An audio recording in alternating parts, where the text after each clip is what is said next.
When Fifine sent me this K688 and the SC1 interface, my first thoughts wasn't how it sounds for talking. It was really, can I actually work with this? I just want to say that Fifine sent me this product, but this is not the sponsored video. We are just doing a real musician stress test. This mic is marketed as a broadcast mic, but as a musician, I need gear that does double duty: voice, loud amps, and acoustic instruments. So today I'm putting this setup into real world recording situation just to see if it can actually replace my usual chain or if it falls apart. By the end of this video, you'll know if you can build a full home studio around just this mic and this audio interface.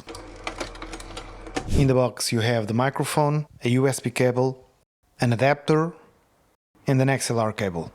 This is the gain level for the XLR and I'm almost at 100%. If I go to 100%, it goes start to peak. The gain for the instruments, the gain for the output, for your monitors. You have the XLR input, the phantom power, you have your instrument input, headphones input, volume for the headphones. Here on the back you can connect the USB to your computer by here, the outputs for your monitors. Alright, so let's start with the basics. Voice and setup. Mic into the SC1 with XLR, USB into the computer, and one important detail, phantom power off. This is a dynamic mic, so it doesn't need it. So gain staging here, it seems okay to me.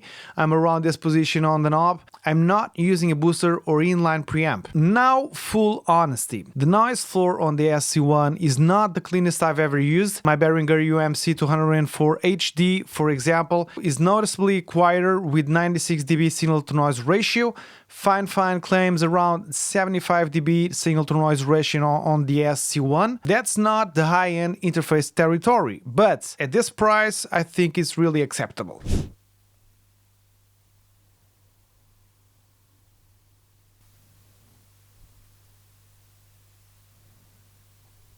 I think as long as you know what you're doing and working with, you're just fine. Fine. So for YouTube, podcasts or demos, this is just totally usable, especially with light noise reduction in post. Now let's just talk about tone. Here's a condenser, my Rode NT1A. Alright, so now we are testing the NT1A. This is a condenser mic. This grabs all the details, everything around the room, supposedly. Probably it's much more echoey, and we have the TV behind me just to stress this test, just to see how much rejection it can do. Supposedly not much. This one just has lots of detail, but listen to the room. Fan noise, movement, everything. Now we are testing the K688 just to see how much rejection it can do from the TV behind me and how much echo it grabs comparing with the NT1A. Darker, it's tighter and much more controlled. If your room just isn't treated, that alone is a big win. So let's just stress it a bit.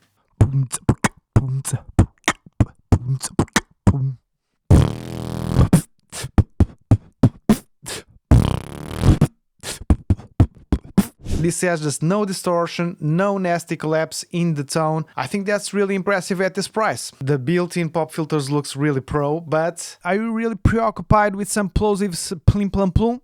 It struggles a little bit with the stronger plosives. One thing that I do, I just go not really straight to the microphone, I go really on the side. But that is a really easy fix. You can use an external pop filter or a foam windscreen like the Shure RK345.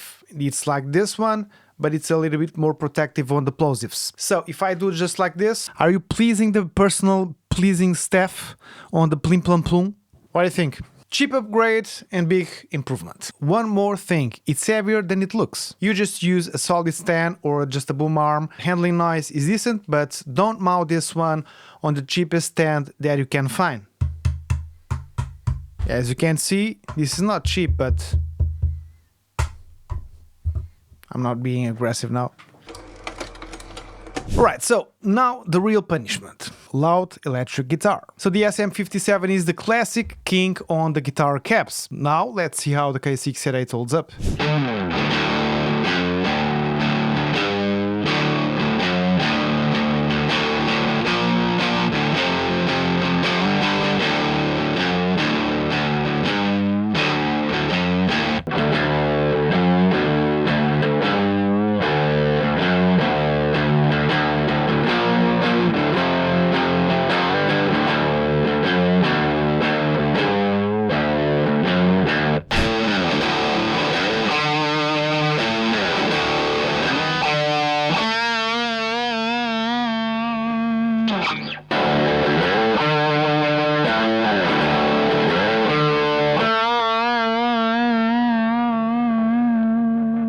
The SM57 has that familiar mid-bite that just works in a mix, and the K688 handles the volume perfectly. No compression, no ear breakup. This one is just a bit darker and smoother on the top end. It won't replace the 57 in every situation. But is it usable in a real session? Absolutely. Alright, so now on acoustic guitar is usually where condensers win.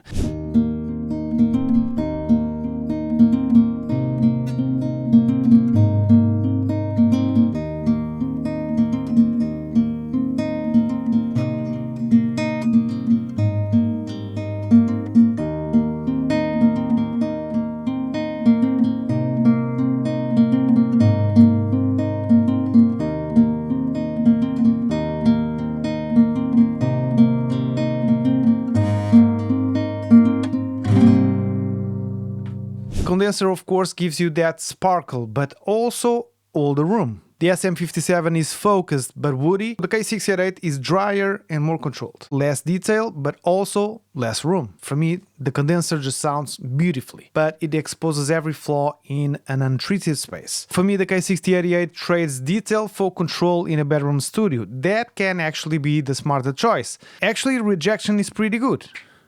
If I'm talking here, can you listen to this? It doesn't grab every little bump around the desk. I have a fan actually in the camera. Can you listen? Probably not. Of course, monitoring matters, and the SC1's direct monitoring feels responsive. And what I'm hearing in the headphones, for me, it sounds clean enough, just with no distraction latency. And for tracking guitars or vocals, that makes a real difference. Right, so here's the reality. If you want an ultra-detailed studio acoustic recording and you've got a great room, just buy a condenser. But if you're a bedroom musician who needs one mic for voice, loud amps and room rejection, this combo just punches way above its price. With a minimal EQ and a light compression, it drops into a mix easily. Just upgrade the pop filter, clean up a little noise, and you've got a serious capable budget studio tool. If this kind of real-world testing helps you choose gear, stick around because I've got more musician-focused breakdowns coming soon. And bye!